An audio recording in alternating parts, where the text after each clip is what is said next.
गुरु प्यारी साध संगत जी, आज फिर से एक सुंदर सी साखी आप सभी को सुनाने जा रही हूँ। गुरु प्यारी साध संगत जी, आज के इस मतलबी दौर में ज़्यादातर लोग सिर्फ अपने बारे में सोचते हैं, चाहे अपने लिए उनको किसी को दुख क्यों ना देना पड़े। लेकिन कभी एक ऐसा ज़माना था कि जब ये ख्याल किया जाता था कि भूले से भी हमारे अपनों को, हमारे आसपास के लोगों को चोट ना पहुँचे।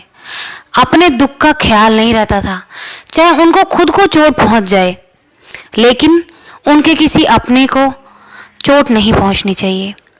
ऐसा ज़माना था। तो आइए गुरु प्यारी साध संगत जी, सुनते हैं आज की ये प्यार से भरी हुई सुंदर सी साखी। ये कहानी है श्री राम, लक्ष्मण और सीता मैया की, जब वो चित्रकूट पर्वत की तरफ जा रहे थे। उनका जो रास्ता था, जिस रास्ते से वो गुजर रहे थे, वो रास्ता बहुत ही पथरीला और कटीला था। एकदम से श्री राम के चरणों में एक कांटा चुभ गया। श्री राम इस पे ना तो वो नाराज हुए, ना उनको गुस्सा आया, बल्कि उन्होंने हाथ जोड़ के धरती माँ से अनुरोध किया।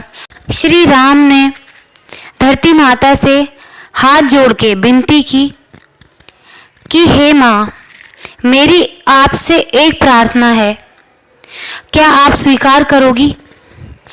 धरती माँ बोली कि हे परमात्मा, आप मुझसे प्रार्थना नहीं, आप मुझे आज्ञा दीजिए।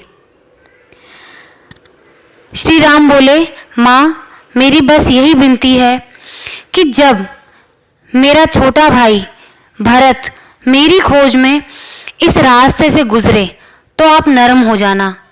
कुछ पल के लिए अपने आंचल के अंदर ये पत्थर और कांटे छुपा लेना। मुझे कांटा चुभा सो चुभा, पर मेरे भाई को वो कांटा चुभना नहीं चाहिए, उसके पैर में ये चोट नहीं लगनी चाहिए। श्री राम को यूं चिंता से देखकर धरती माँ दंग रह गई। पूछा कि परमात्मा, मेरी गलती माफ हो, लेकिन क्या भरत आपसे अधिक सुकुमार हैं क्या, या आपसे ज़्यादा कोमल हैं? जब आप इतनी सहजता से सब सहन कर गए, तो क्या कुमार भरत सहन नहीं कर पाएंगे?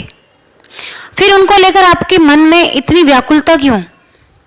श्री राम बोले, नहीं नहीं माँ, आप मेरे कहने का मतलब नहीं समझी। भरत को अगर कांटा चुभा तो वो कांटा उसके पैर को नहीं, उसके हृदय को विदीर्ण कर देगा, यानी उसके दिल को छेद देगा। धरती माँ ने पूछा कि ऐसा क्यों, आप ऐसा क्यों कह रहे हैं? धरती माँ को जिज्ञासा भर गई उसके मन में। ये आ गया कि मुझे तो इस चीज़ का जवाब जानना है कि ये पैर में क्यों नहीं, उसके दिल में क्यों चुभेगा। श्री राम ने कहा, अपनी पीड़ा से नहीं माँ, बल्कि ये सोचकर कि इसी कटीली राह से मेरे भैया राम गुजरे होंगे और ये शूल उनके पैरों में भी चुभे होंगे। माता, मेरा भरत कल्पना से भी मेरी पीड़ा सहन नहीं कर सकता, इसलिए उसकी उपस्थिति में आप कमल पंखड़ियों सी कोमल बन जाना। तो गुरु प्यारी साध संगत जी, उस जमाने में दोनों भाइयों को एक दूसरे के दुख की चिंता थी कि किसी को भी दुख ना पहुंचे।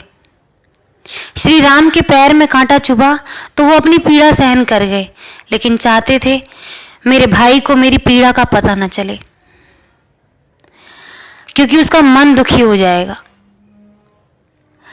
और गुरु प्यारी साध संगत जी, एक और भरत थे जिन्होंने अपने भाई के जाने के बाद सत्ता का सुख नहीं भोगा।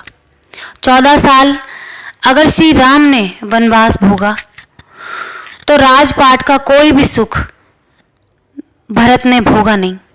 सन्यासियों की तरह 14 साल निकाले। तो गुरु प्यारी साध संगत जी, उस जमाने का प्यार ऐसा था, किसी ने अपने बारे में नहीं सोचा, सब ने एक दूसरे के बारे में सोचा।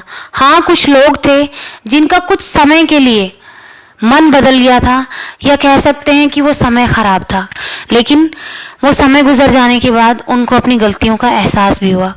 मैं माता कैकेयी की बात कर रही हूँ। तो उन्होंने जो पाप किया था वो समय कुछ ऐसा था।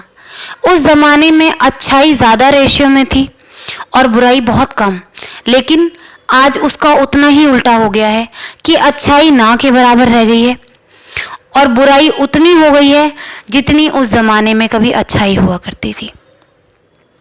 आज के ज़माने में सब लोग यही चाहते हैं कि उसको उसके हक का ना मिले, उसके हक का भी मैं खा जाऊं। अपने हक का तो खा ही रहे हैं, लेकिन दूसरे के हक का भी खाना उसके लिए, चाहे एक दूसरे को चोट क्यों ना पहुंचाना पड़े। इतना नीचे गिर गए हैं लोग सिर्फ स्वार्थ के लिए, अपने सुख के लिए।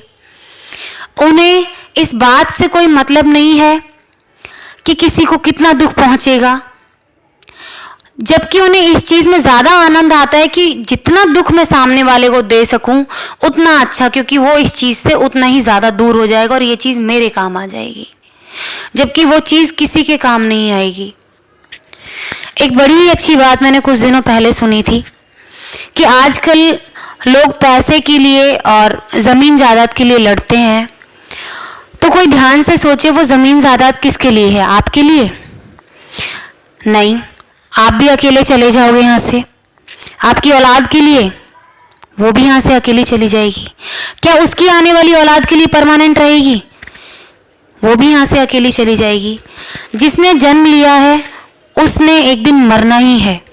जब ये सच जानते हो कि जन्म लेके भी अकेले आए थे और मरना भी अकेले ही है, तो इस तरह के गंदे कर्म कमा के कहाँ जाओगे? वापस उस प्रभु परमात्मा की शरण में तो आपको जगह नहीं मिलेगी। तो यूं ही 84 में भटकते रहोगे।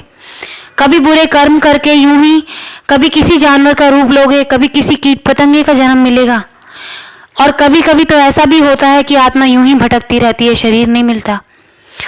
तो सिर्फ अपने एक जरा से सुख के लिए, इस 4 दिन के सुख के लिए कितने अरसे आप दुख भोगोगे आपको अंदाजा भी नहीं, क्योंकि मनुष्य योनि मिलती है सिर्फ एक बार। 84 लाख योनि मिलने के बाद में आपको एक बार मनुष्य योनि मिलती है। अगर आप उसमें पुण्य कर्म कमाते हैं तो ही आप वापस परमात्मा में लीन होते हैं, और अगर इस जन्म में भी आप पाप कर्म कमाते हैं तो देखिए फिर से आपको ना जाने कितनी कितनी योनियों में भटकना पड़ेगा, और उन योनियों में आपके पास बुद्धि नहीं होगी कि आप पुण्य कर सको, परमात्मा का नाम ले सको। तो सिर्फ उन योनियों में आप पाप ही करेंगे, पुण्य कमा ही नहीं पाएंगे। मनुष्य जन्म ही ऐसा है जिसमें बैठ के आप पुण्य कमा सकते हो। तो अपने जीवन में पुण्य के अवसर ढूंढें, ना कि पाप कमाने के। तो गुरु प्यारी साध संगत जी, अपने से पहले किसी और का सोचें, और जब आप ऐसा सोचेंगे तो परमात्मा आपके बारे में सोचेगा। तो आज इसी के साथ इस सुंदर सी साखी को यहीं समाप्त करना चाहूँगी। मिलती हूँ आपसे अपनी अगली वीडियो में नई साखी के साथ। तब तक के लिए सिमरन करते रहें और सच्ची सेवा करते रहें।